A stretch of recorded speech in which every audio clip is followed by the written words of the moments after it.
Hello everyone and welcome back to my YouTube channel. My name is Dennis Duke Uganda. If you're new here, kindly subscribe. I'm super excited, super happy because we are going to handle one of the commonly asked questions. How do I start a rabbit farm, or how to start rabbit farming, whichever you choose. We want to handle from the beginning until the end. And when I talk about the beginning until the end, I'm meaning from the time you actually start your rabbit farm till the day you sell off your first batch of kids. Rabbit farming is one of the beautiful ventures that everyone should actually be joining or should be planning to join because of its, low cost of production that is involved. Compared to other agriculture ventures, say for example chickens, piggery, cattle, goats and others, you realize that starting up a rabbit farm requires just a minimum. Now, before we talk about how to start a rabbit farm or rabbit farming business, I want to also tell you some of the different ways or various ways one can actually make money in rabbitry. The first thing is actually selling rabbit meat. Yes, you can decide to slaughter it and sell it to different individuals who would love to eat some rabbit meat. And a kilo of meat here in Uganda, it goes for about 22 to 20,000 shillings. It's between 15 to 22,000 shillings, depending on where you're buying it, which farmer you're getting it from. But of course, when you go to restaurants, you'll buy it possibly at 30,000 Uganda shillings. And for those of you who are not in Uganda, the dollar rate right now is at 3,600. So you can compute and see where or how much rabbit meat costs. You can also sell these rabbit kits or rabbit bunnies to other intending farmers who would love to join the business. So you can do the breeding where you just have the kids and sell them off. You're not selling the meat, but you're selling the kids or rabbits to other farmers who want to join the business. You can also sell rabbit fur. Now, rabbit fur or the skin is actually used in making a couple of products, including wool cut products, including bags, shoes, belts, among many others. The list is really endless. You can also sell rabbit manure. Yes, rabbit manure is one of the best manures we have on the market. We also have rabbit urine. Now, rabbit urine can be used as a pesticide, but also it can be used as a manure. So you choose how you actually prepare it. So doctors and pharmaceuticals need rabbit for medical research, so you have the opportunity of making money by selling to them. You can also sell pellets. Yes, pellets are those particular feeding components that we integrate for rabbits to also grow well.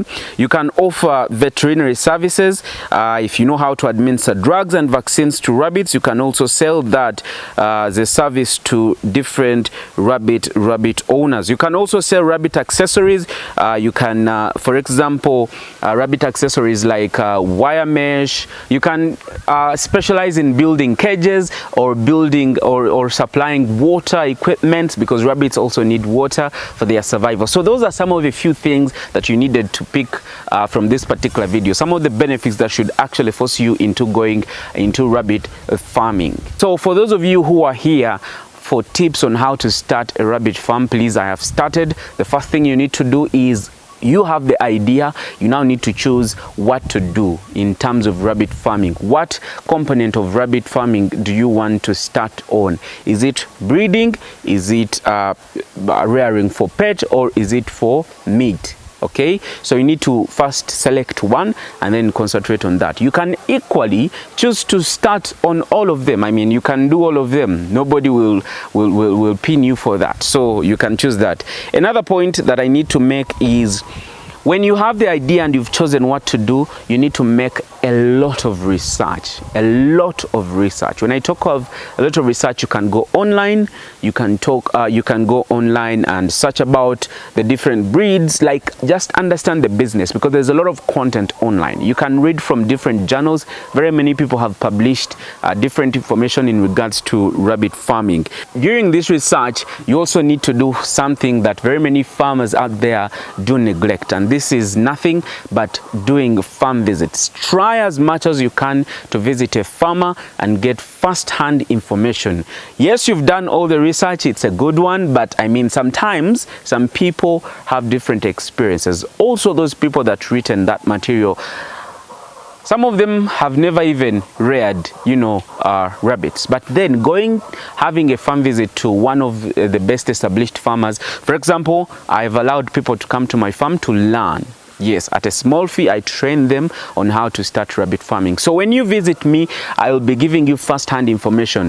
Why do we insist on visiting a farmer who is already established? Is because they help you to minimize some of the things that you'll have perhaps landed into. For example, some of the mistakes that you might have, gotten along the way can be erased if you visit a farmer that is experienced in that particular field. So make it a point to visit a farmer.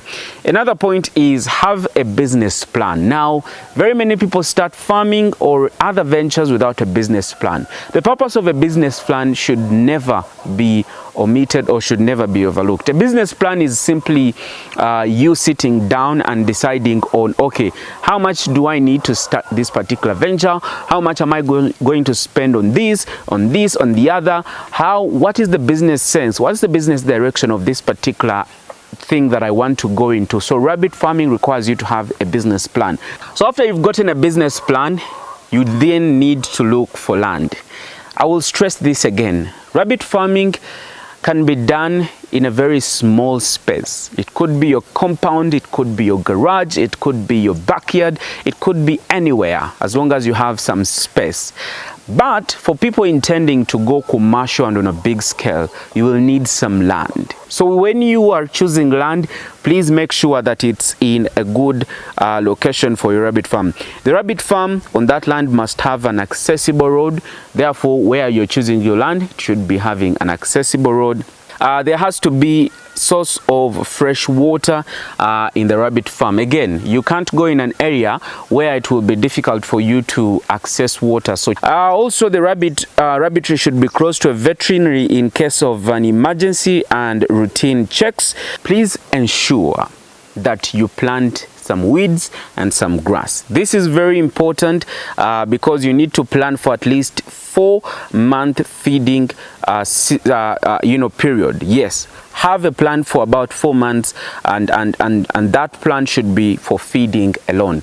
Now, many farmers want to start and then boom, along the way they now start to look for, where do I get weed, where do I get this, where do I get that? No, you don't have to do that. When you want to start something on a commercial level, you go step by step, and one of the steps you should never miss is to plant as much weeds as possible, as much grass as possible for these little animals to actually feed on, so that you do not have any issues at a later stage providing for your rabbits. So after you've planted, you also need to do some construction. Yes, construction involves, of course, constructing workers' house. At the end of the day, when you're going commercial, you will definitely need a house where people will be staying, some of the people that will be helping you, or even you can have a farmhouse where you want to stay as the owner, or whoever will be helping you in running that particular farm. Another thing is having a water system or a water source on the farm. Why do you need water system? That water system is very important, or water source, because rabbits are one animals that require water for their growth, and if you don't have them, they could actually die. So you need to actually have that as well. After you've installed all those, you also need to start on your structure or housing.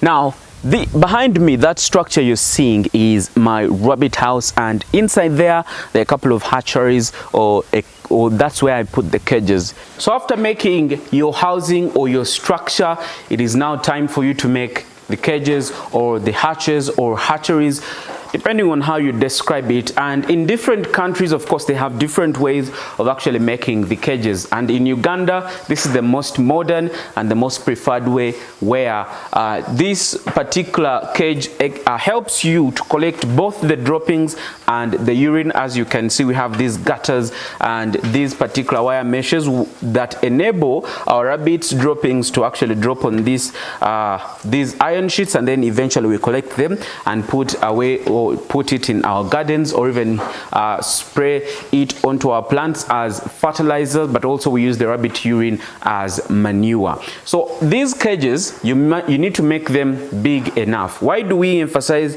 that they need to be at least big enough or wide enough? Because rabbits are wild animal. We just domesticated them, but most of them require what we call enough space to actually exercise. And if you do not give them enough space to exercise, there are going to be a couple of challenges, like some of them might grow obese.